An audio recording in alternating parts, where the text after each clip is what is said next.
And hello, everybody. How you doing? Happy day before Valentine's Day. I guess that would be Valentine's Day Eve, something like that. Anyway, Dave Fennoy here. Ask Dave Fennoy anything. It's our Wednesday special. Hope everybody is doing great. I'm seeing some faces pop up there. What's going on? Mark Smelter, Donovan. Oh, let me just do this. I'm wearing my VO Life T-shirt, courtesy of Donovan, and I'm loving it. I'm going to be wearing this a lot.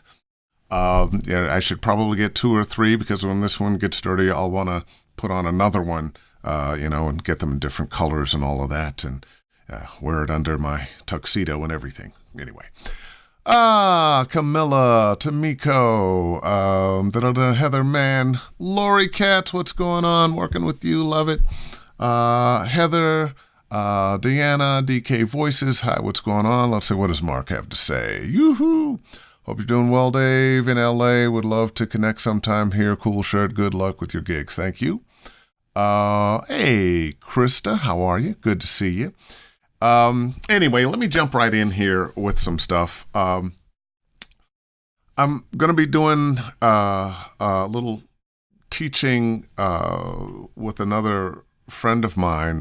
He has a student who is coming over from England. Everett Oliver, if you're interested in doing animation, Everett Oliver is the guy, or at least one of the people you need to work with. But he's a guy that does animation and wants to do some video games, so we're going to guys are going to come in. We're going to work in my studio for a couple of days working with him. And of course, I go to listen to his demos. And again, it was another case of this young man has a lot of talent and really bad demos. Are his demos bad because they don't display his talent? No, his demos are bad because they're not in the acceptable form. They're not what the person who is going to be listening to demos is looking for. So he's going to be dismissed. Maybe 1 in 100 will take him seriously. But because the demos don't fall into the right format for him, he's going to have some problems. And he may be wondering why, with the talent he's got, that his career is not moving. And it's your demos. And I guarantee you, when you're beginning your career or you're trying to break into a particular area of voiceover, your demos are more important than my demos are. I book most of the things I do from audition, or somebody just gives my agent a call and says, hey, can you get me Dave Fennoy on this? So make sure as you get your career going that your demos are right so that the people who are listening to them hear the right form. It fits in the box. There's a thing about creativity. Creativity isn't just out in the universe. Creativity has to happen within certain confines. The most creative movies, they're still, 90 minutes to sometimes 3 hours long. There's still a story form that is followed. Creativity lives inside a certain form. And once you know what that form is, then you can, break out.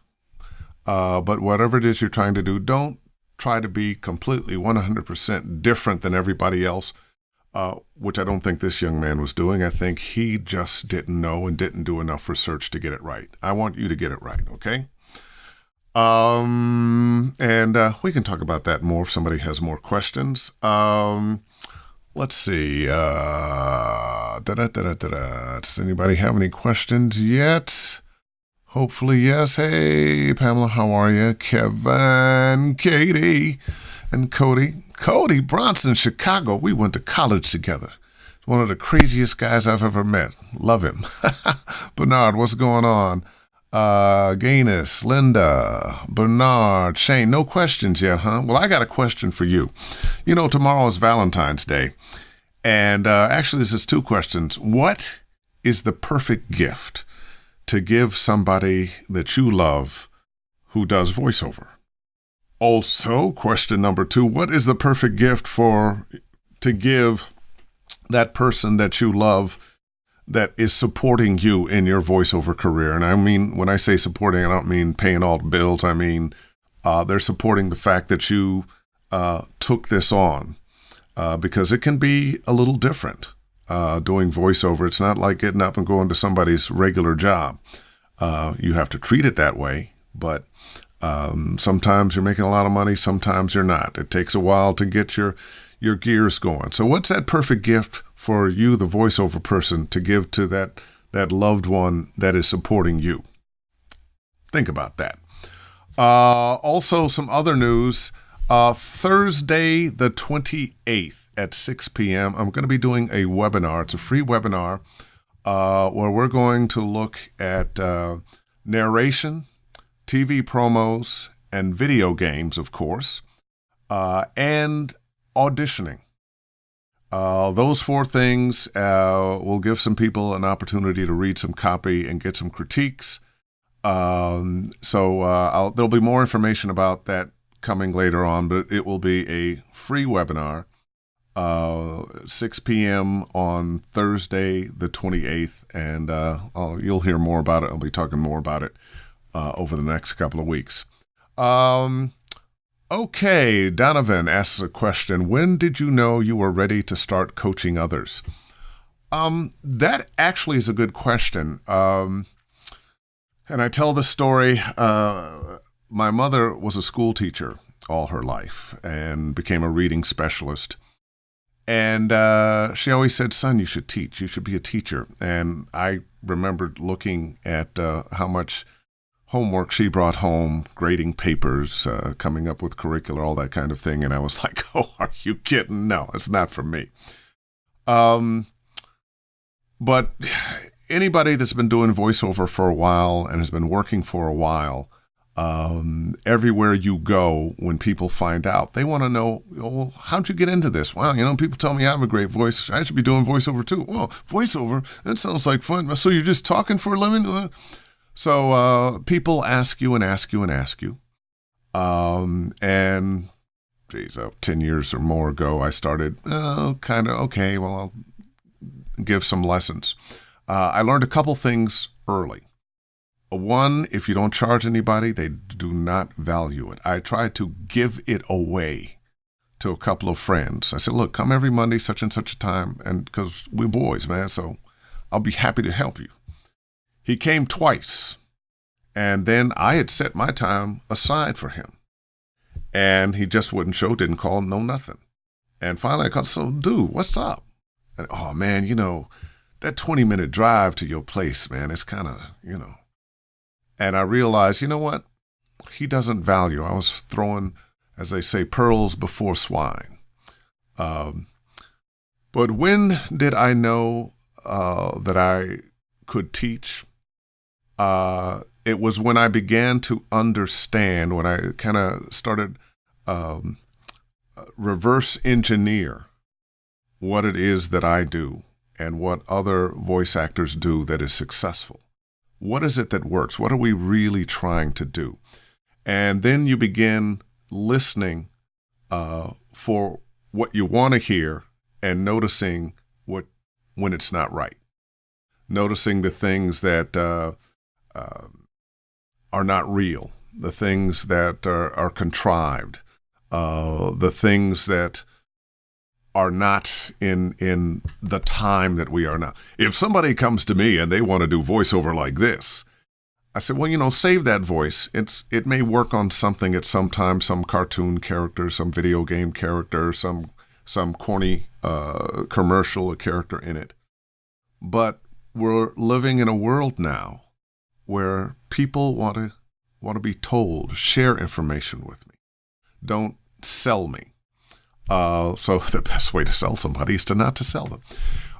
When you really start to be able to hear what a person is doing and what's right and what's not right, and you can point to this is how you can make this better, then you're ready. And it took a little while. I'm a much better teacher now than I was 10 years ago when I started. You constantly get better as a teacher too.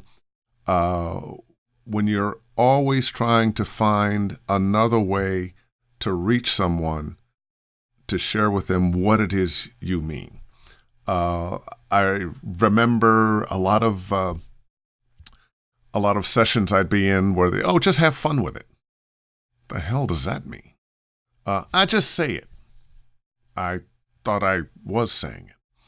And what you discover is there's a difference between looking at a piece of copy and going, I'm going to say it like this, and looking at a piece of copy and saying, okay, who am I in this? Who am I talking to? How do I feel about these things? How do I feel about the person I'm talking to?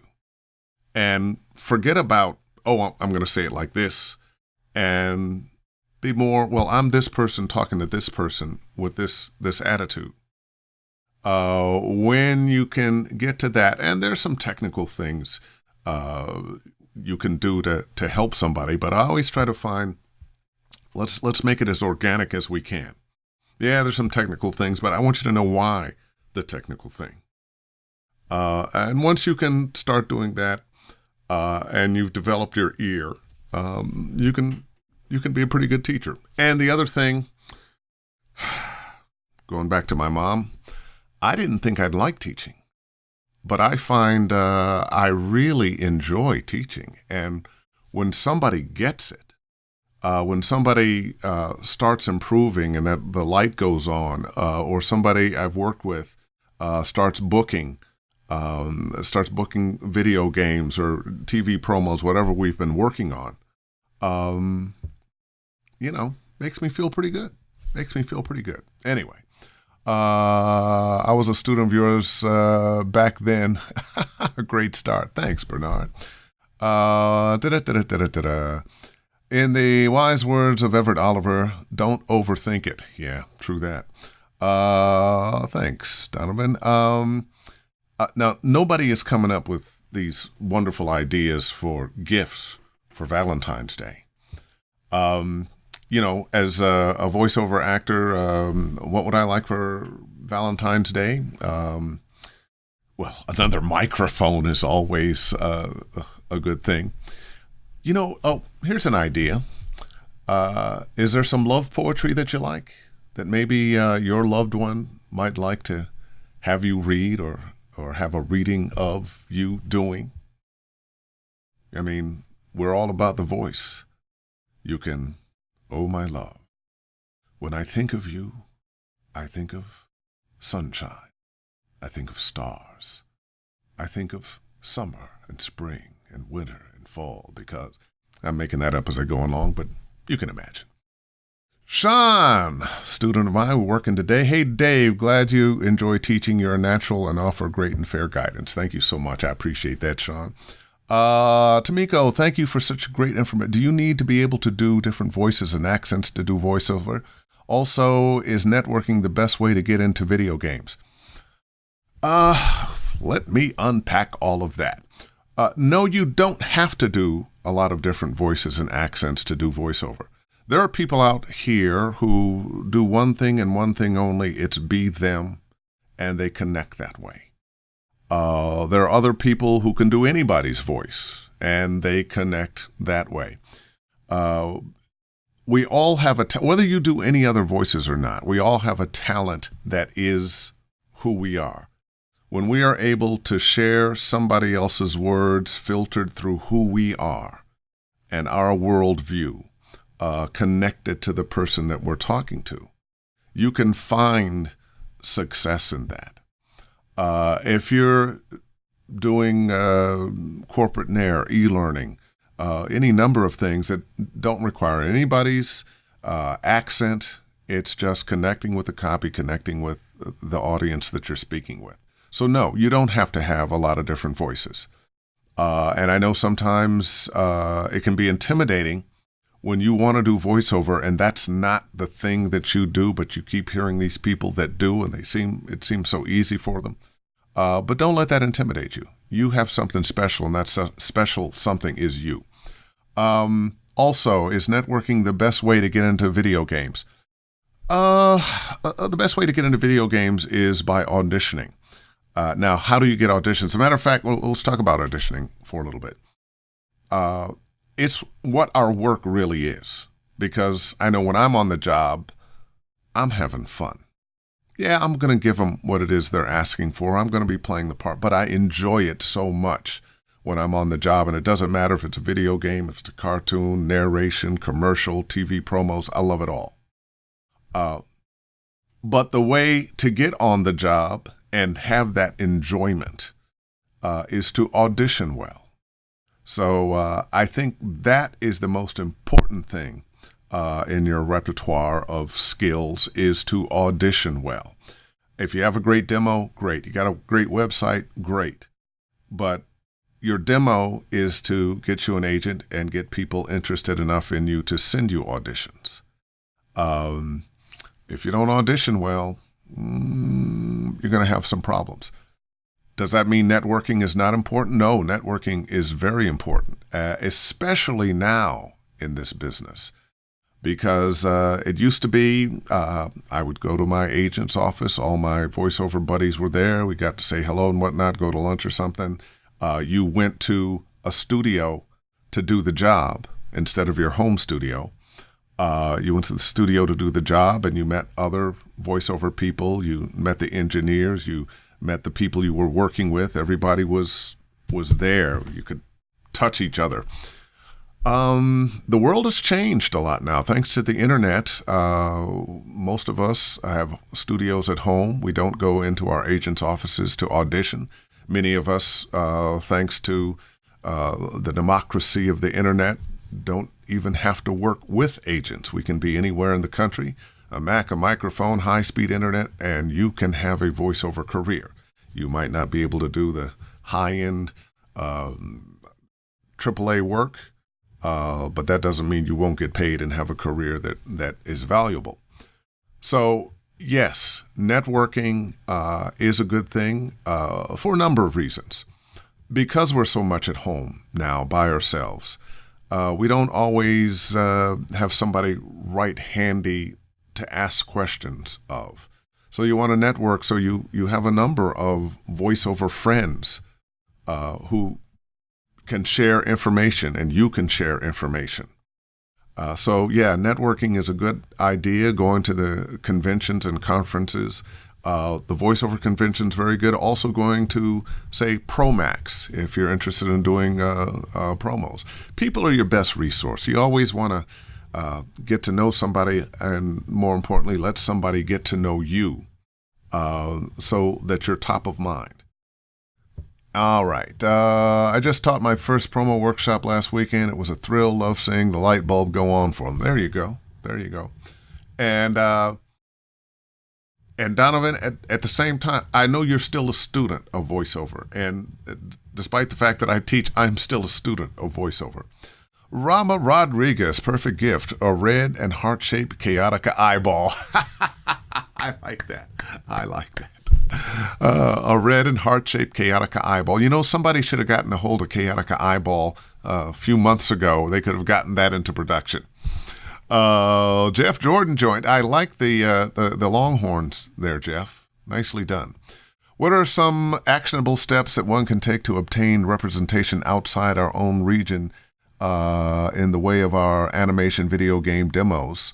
I've been working since the mid-2000s and pretty much successful here, but realized that Georgia can't get access to Disney, Pixar, DreamWorks, and larger video game auditions. Although I have been lucky enough to be in Red Dead Redemption 2, but can't get access to my work on that game since there were 848 of us. And I don't think I got 848 parts. I didn't get one. I'm not even sure I got an audition anyway.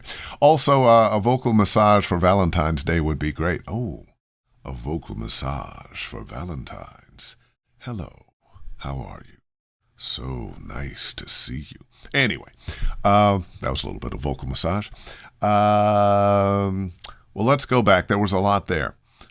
How can I obtain representation outside our own region? Well, thankfully, because of the internet, and more companies being willing to work with people not in LA, not in New York, that is happening.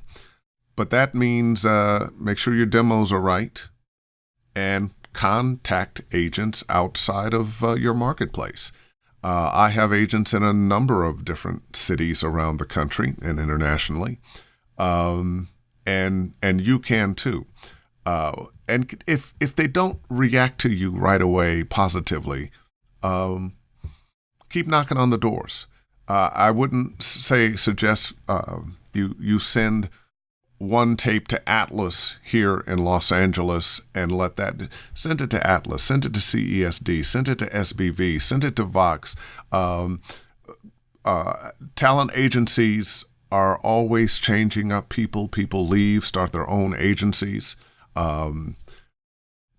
Keep abreast of that information. Find out not just what the names of the agencies are, but who are the people in the agencies. Because people, it's always all about people.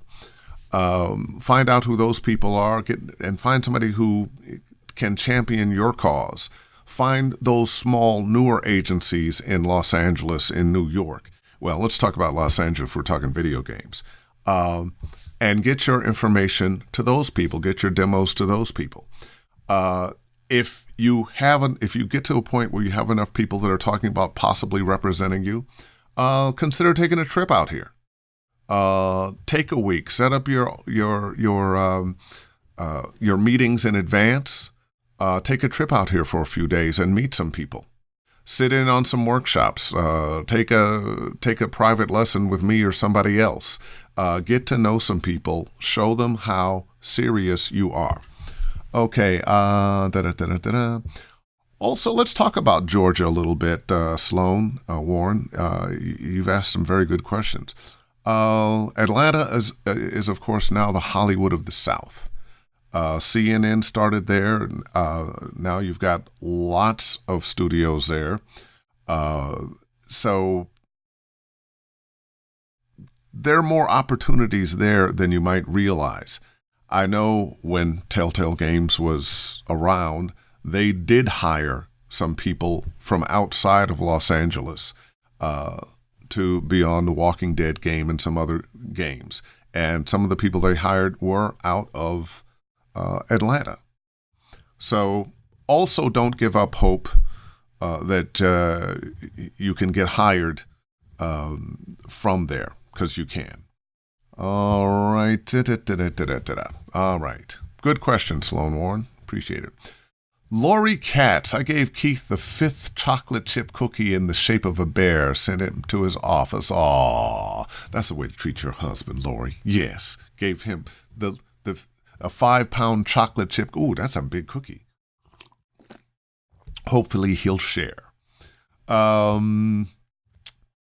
Thank you, Storm Dave Fenoy, teacher and poet. I like that.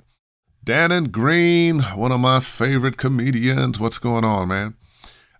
Speaking of which, Dannon, thank you for showing up, because I got several buddies that are comedians, and I just want to say to those of you who are, y'all can do voiceover work, especially animation and these animated movies. Start knocking on their doors.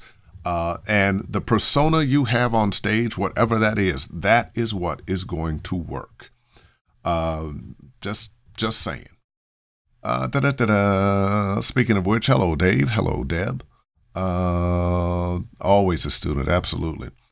I need more voiceover friends, definitely. Hard to do it all day long, all alone, but I'm hanging in there. Finally, I'm attending an in-person workshop on Sunday in Chicago. Oh, there you go, Janet. Sounds like you might be going to see Bill DeWeese, buddy of mine who built his whole career without being in the union, found his own work, and is a master at teaching how to build your career. Andrew Orn, Sousa, if I'm outside the U.S., do you recommend go to VO Atlanta? You know what, VO Atlanta may be the voiceover convention that has the most people from across the planet coming to it. Last time I was there, I can't remember exactly how many countries were represented, but Egypt was represented, England was represented, the Netherlands was represented, several countries in South America and Central America were represented. So yeah, yeah. One of the things that's happening because of the internet is we are all getting together. It is a much smaller community in terms, not of size, but in terms of distance. The distances don't mean as much as they used to. So yes, Andrew, Dr. Orange Sosa, I would say it's absolutely a good idea to go to VO Atlanta. Nathaniel Brown, what do you think about sending demos to the UK market? I think it's a good idea. Now, one of the things I'm finding out, the UK market is different with their demos than we are. Our demos are much better. Our demos are much better produced. So you actually might have more impact over there with an American-made demo than over there. So yeah.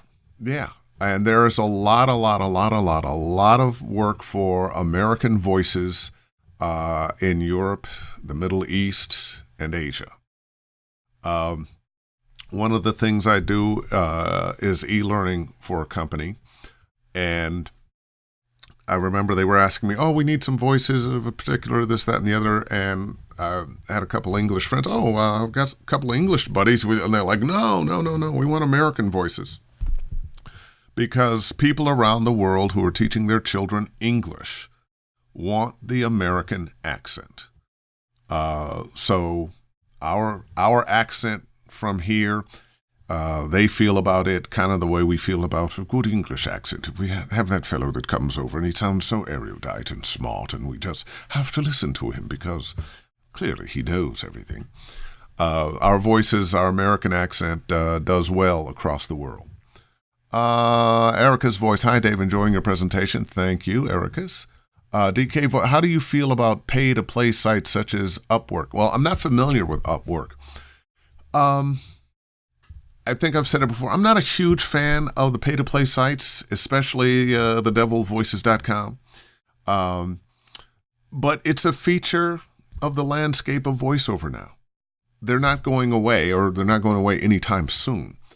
And for a lot of people, it's a blessing to have the pay-to-play sites there when they live in Podunk, Iowa, or wherever, but have say they've got LA and New York talent, but they don't have access to LA and New York. But the pay-to-play sites offer them a way to get in the game.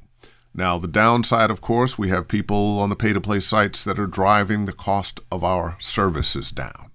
That's not a good thing. But some things you can't fight against. They're not going to go away. I think the pay-to-play sites are bigger than all of us as individuals.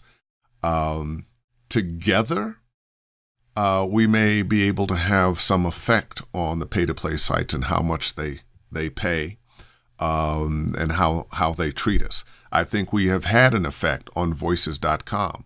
The plans they were making, the things they were trying to do, were stalled or at least slowed down quite a bit when agents and voiceover actors all got together and just said no.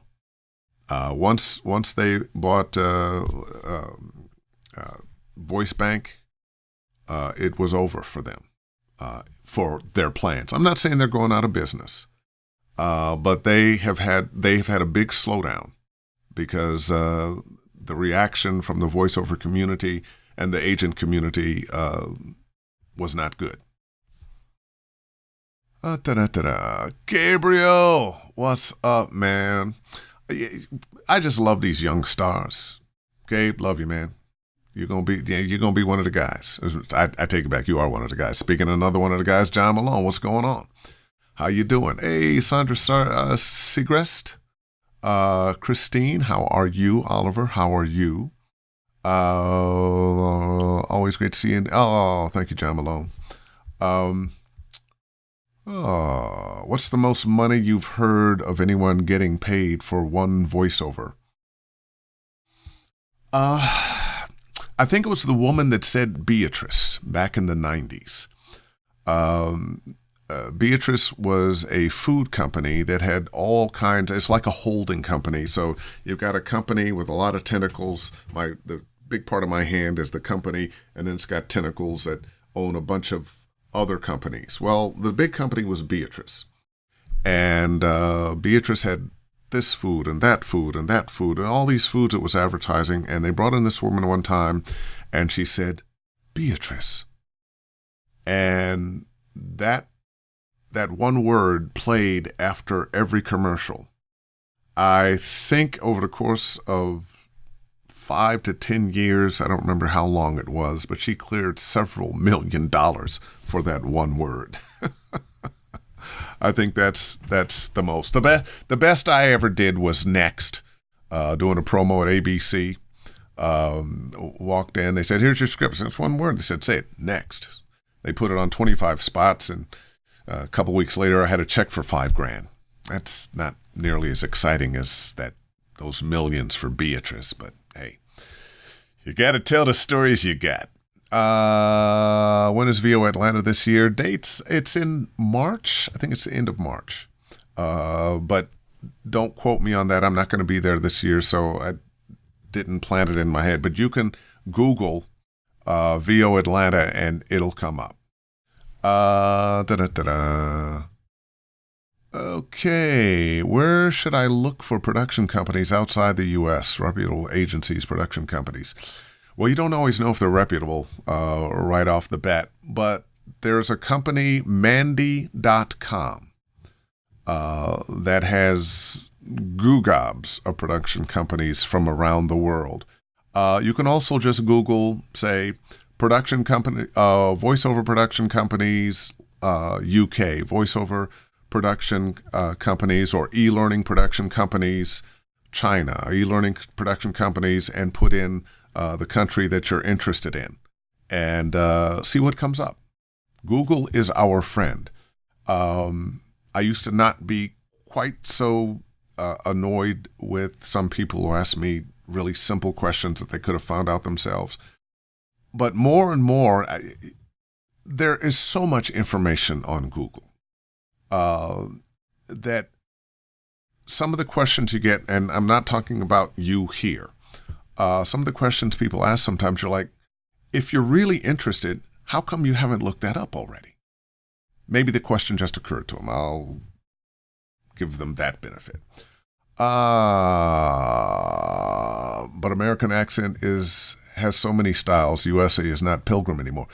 No, but what they're looking for typically with an American accent is what my accent is. I grew up in the Midwest, and I have the no accent American accent. You know, they're not looking for, that East Coast kind of thing. They're not looking for Chicago. They're not looking for the South. They're not looking for California. They're looking for a typical American accent. And that is that Midwestern, well, we used to call it Midwestern, but that accent you get Western Pennsylvania, Ohio, Indiana, not too far south, that we think of as standard American accent. Ferris Moore. I've been scouring the nets to try to find a voice bank alt. Aside from going to individual agencies, websites, do you know of another source that has everything together like VoiceBank did? Gosh, yes. Oh, God, what is it? I just did some auditions for them today, and how come I'm not remembering their name? But there is, and they're going through agents like VoiceBank did. Oh, man, let's see. I'm going to find this for you because my brain just fried for a minute. And I hope I'm going to find it. I hope.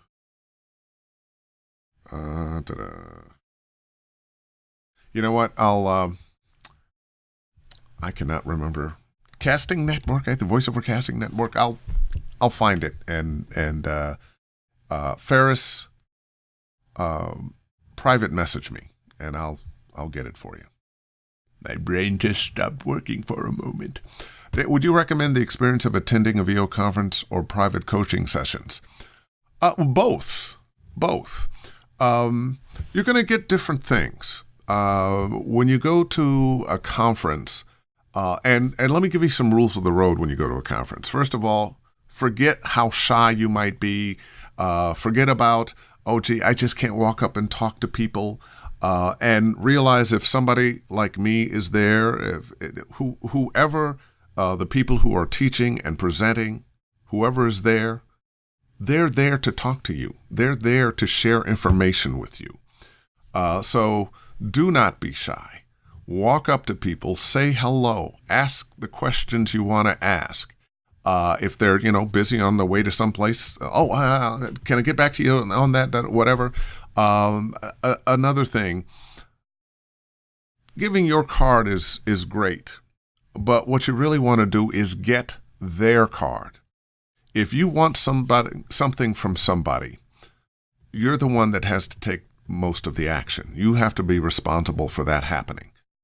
So sure, people give me their cards. Oh yeah, let me give you my card.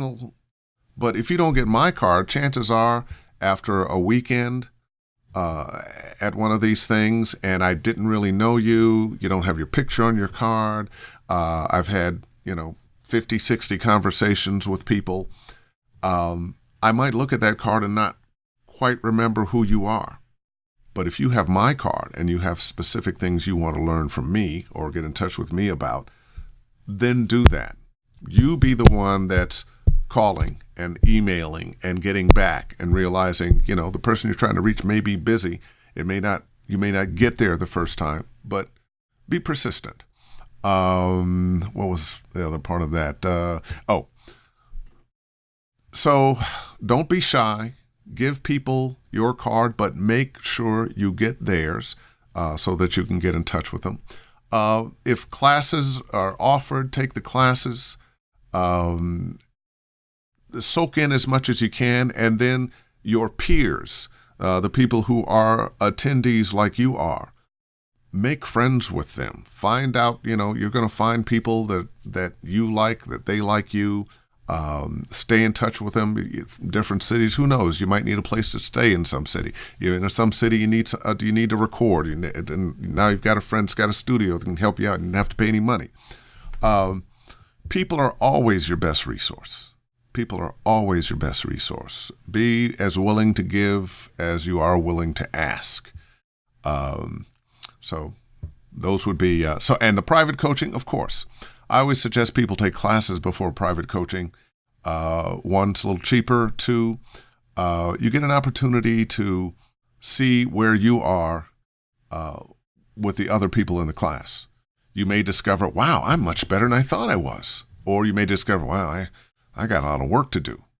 It's hard to judge yourself sitting at home in your studio.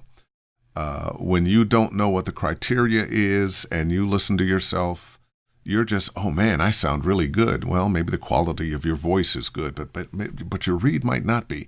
Especially if you don't have context for what a good read is.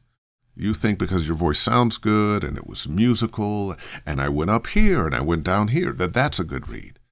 And but the industry may not think so. All right. Is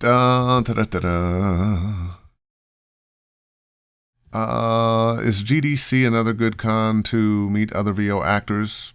Yeah, sure.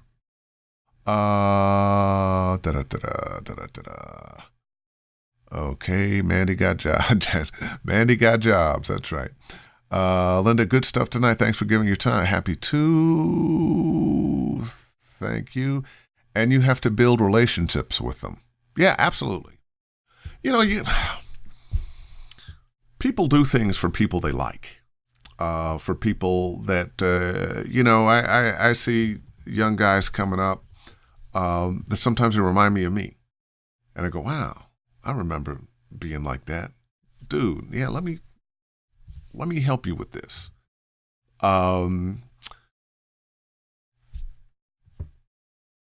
There's always something you like about somebody. They have a person, oh, I love your person. Oh, you got that quirky voice. Oh, yeah, let me turn you on to.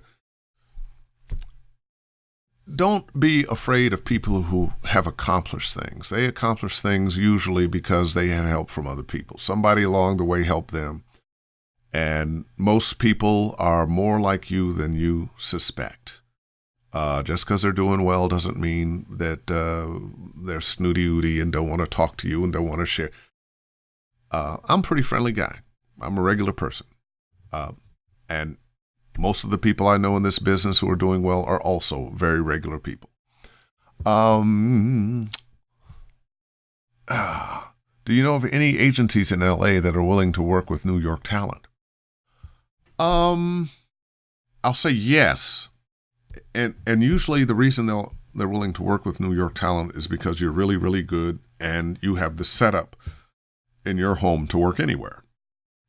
So depending on who you are with in New York, if you're with Atlas in New York, I'm pretty sure they'll be happy to have you in Atlas in LA. If you are with CESD in New York, I'm pretty sure they'll be happy to at least take a listen at CESD in Los Angeles. And if you have been working, if you're a booker and you have your setup, I wouldn't be surprised if they'd be happy to take you on, Christine. Let's see. Oh, thank you, Deb. Jan, how long should it take to have professional narration demo made? I'm going on over 4 weeks now. Would love your feedback on this one. Now, that's kind of an open question. When you say have a professional narration demo made, you've done all the work and you're just waiting for it to come back after some sweetening, some music, and so forth. I think that's a long time for a narration demo. A narration demo is probably the easiest demo to make. I know with video game demos, animation demos, if you're that quirky voice that does a lot of quirky things on a commercial demo and you're going to have a lot of sound effects and so forth, that can take a little time. But narration demos shouldn't take that long. I know the demos that I produce for video games take a little longer once they're out of my hands and I've given them to my production person, because my production person is very good and a lot of people want to use her. So she's always backed up. I would wonder about 4 weeks on a narration demo. I would think that wouldn't take nearly that long. Okay, well, are we running out of questions? I think so. Was there anything else I wanted to talk about? Well, we got the shirt. I did mention that next Thursday, not tomorrow, next Thursday, I'll be doing a free webinar. There'll be more information on how to sign up. How often do you update demos? Oh, thank you, Donovan. Thank you. I just updated mine in the last 6 months or so, after years of not. And that happens sometimes when you're working a lot. You don't think that much about updating your demos. And then you get to a point where you listen to it back and you go, you know what? Somebody asks for one and you're like, ooh, it's so old. So I updated mine. I think you should do it every 2 years, maybe a full one. But you can stretch that out a little bit. If you just keep adding new things that you put in there, just re-edit. Oh, I'm taking that out. I'm putting this in. I'm moving this around. And there are ways to freshen up an older demo. You're welcome, Tamiko. Dave, I'm a voice talent in Ecuador. How can I increase my online job for video games? Do I have to leave? That's a good question. Ecuador's way down there in South America. I think the amount of work you're going to have to do in getting in touch with people and letting them know who you are, where you are, and what you can do is going to be important. And,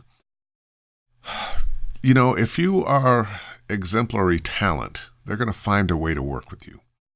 So the thing I would say is, A, be really good talent, Andrew.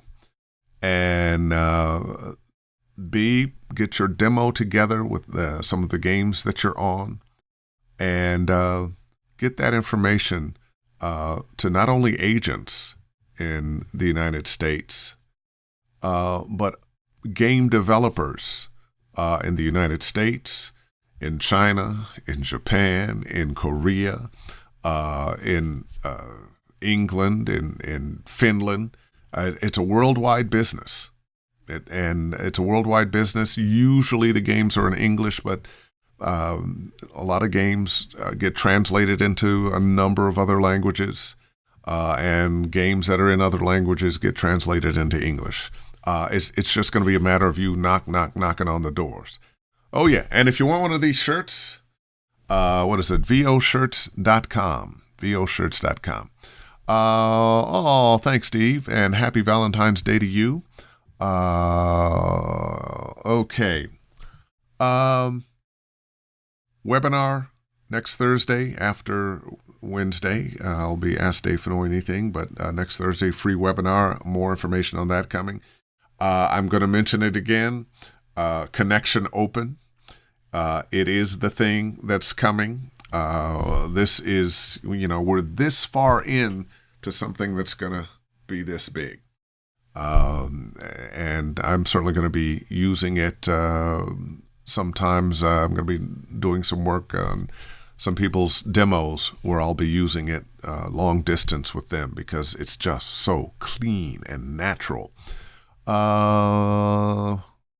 Let's see. The biggest obstacle I found in going international is aligning availability with time zone. That can be a problem. I spent a month out of the country a couple of years ago doing conventions in the Middle East and the Maldives. And I was exactly, for part of that, 12 hours difference.